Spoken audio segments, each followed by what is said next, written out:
belajar tasawuf harus miskin. Ya sebenarnya mau belajar tasawuf ya aturannya emang harus seperti itu. Jadi seperti orang pesantren. Kalau orang pesantren kan istilahnya kalau boleh kita main, tapi mainnya harus teratur. Nah begitu juga dalam tasawuf. Ketika kita belajar tasawuf, ya bisa dikatakan diidentikan dengan harus memiskinkan diri. Artinya jangan, apalagi hati dan pikiran, jangan selalu tertuju ke hal-hal duniawi. Bahkan bisa dikatakan memang harus kita sering berpuasa, harus sering lapar. Bahkan laparnya pun nggak cukup siang saja, jadi waktu malam hari pun harus selalu lapar. Karena kan dalam teori tasawuf itu bahwa iblis atau nafsu itu menggoda manusia itu melalui peredaran darah, dan hanya dengan cara lapar dan haus untuk mempersempit peredaran darah itu.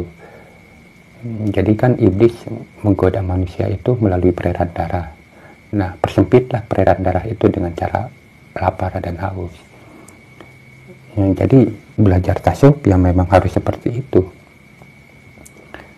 Jadi bisa dikatakan ya memang harus seperti orang miskin, harus seperti itu. Cuman setelahnya kita berhasil atau sudah memahami ilmu-ilmu tasawuf itu, yaitu tergantung kitanya. Jadi background kitanya seperti apa.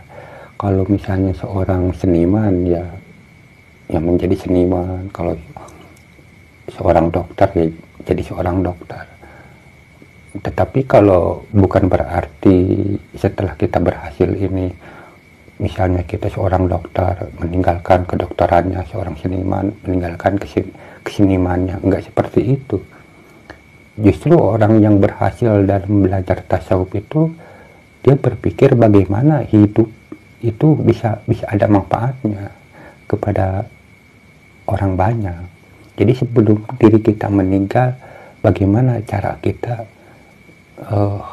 hidup itu menjadi orang yang bermanfaat untuk orang banyak. Jadi apa yang kita miliki diamalkan. Misalnya kalau seumpama seniman, ya berkarya dengan baik, dengan penuh hikmah, dan seperti itu. Salah satunya kalau di Sunda itu seperti almarhum Abah Asep Sunanar Sunaria.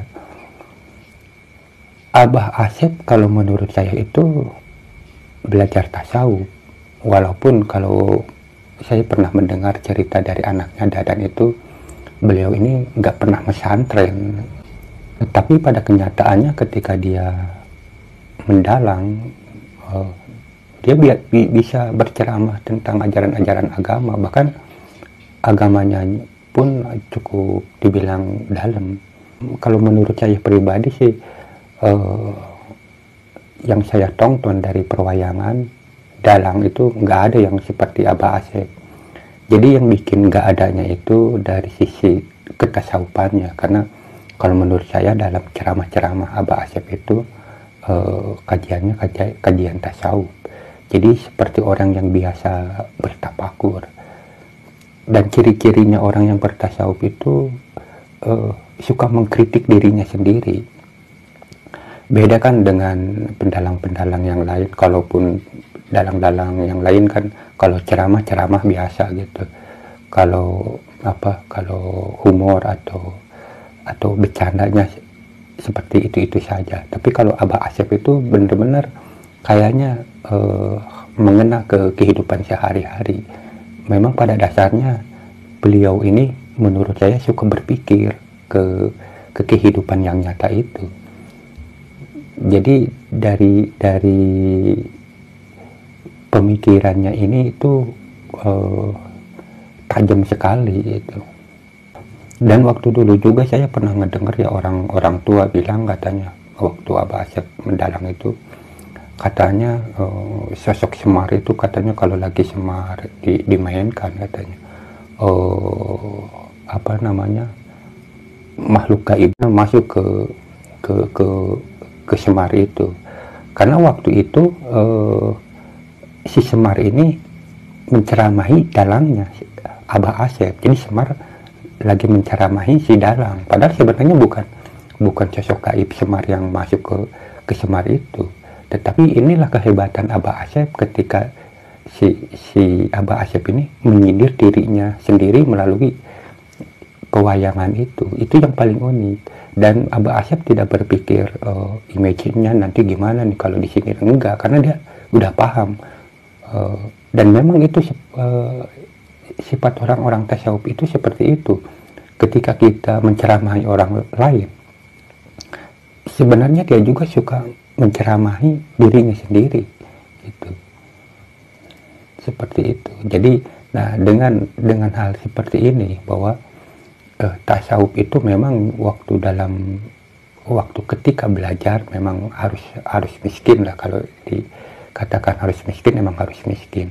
Tetapi setelah kita mampu, atau setelah kita tahu, menyadari hakikat-hakikat kehidupan, terus hakikat-hakikatnya ajaran-ajaran Islam, setelah tahu dari situ, nah kita tinggal bukan memilih ya. Jadi ya bisa dikatakan memilih. Kalau memang toh dia harus mau bermiskin-miskinan, ya itu terserah dia. Tetapi ada juga yang memang dia itu harus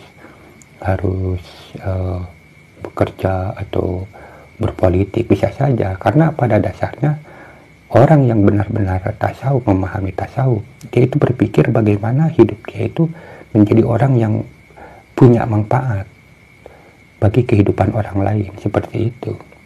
Dia tidak berpikir, jadi dalam bekerjanya itu dia tidak berpikir kepentingan dia sendiri. Jadi yang dia pikir bagaimana dirinya bisa ada manfaatnya untuk orang banyak. Jadi seperti itu. Dan salah satu, tadi kan kita sudah sempat bilang tentang Abah Asep, dan Abah Asep itu salah satu yang paling yang paling sulit dikejar oleh dalang-dalang orang banyak atau oleh dalang-dalang yang lain. Karena Abah Asep ini memiliki pengetahuan, ya istilahnya dia itu bertasawuf, jadi sulit untuk dikejar. Kalau masalah keahlian dalam memainkan pewayangan semacam kayak begitu, pendalang-pendalang yang lain juga sama, bisa lah, jago, semuanya juga bisa kayak begitu. Tetapi karena Abah Asep ini memiliki pemahaman tasawuf, jadi lebih sempurna dalam mendalangnya, sehingga kena dengan kehidupan sehari-hari kita, seperti itu. Dan saya rasa kalau seandainya ada pendalang-pendalang yang bertasawuf, saya yakin bisa menyeimbangi Abah Asep, bahkan bisa melebihinya. Walaupun Kang Dadan, ya Abah Dadan, anaknya Abah Asep, biarpun bagus sih kalau menurut saya itu, cuman masih belum bisa sama persis seperti almarhum bapaknya. Paling kalau Dadan itu ya suka meniru saja, belum ada terobosan yang ini. Padahal sebenarnya Abah Asep itu kalau bercanda atau ngabodor itu istilahnya, mereka ngambil dari kehidupan sehari-hari, seperti itu. Tetapi Kang Dadan itu belum bisa nyentuh ke arah situnya. Ya, jadi seperti itulah penjelasannya tentang tasawuf itu.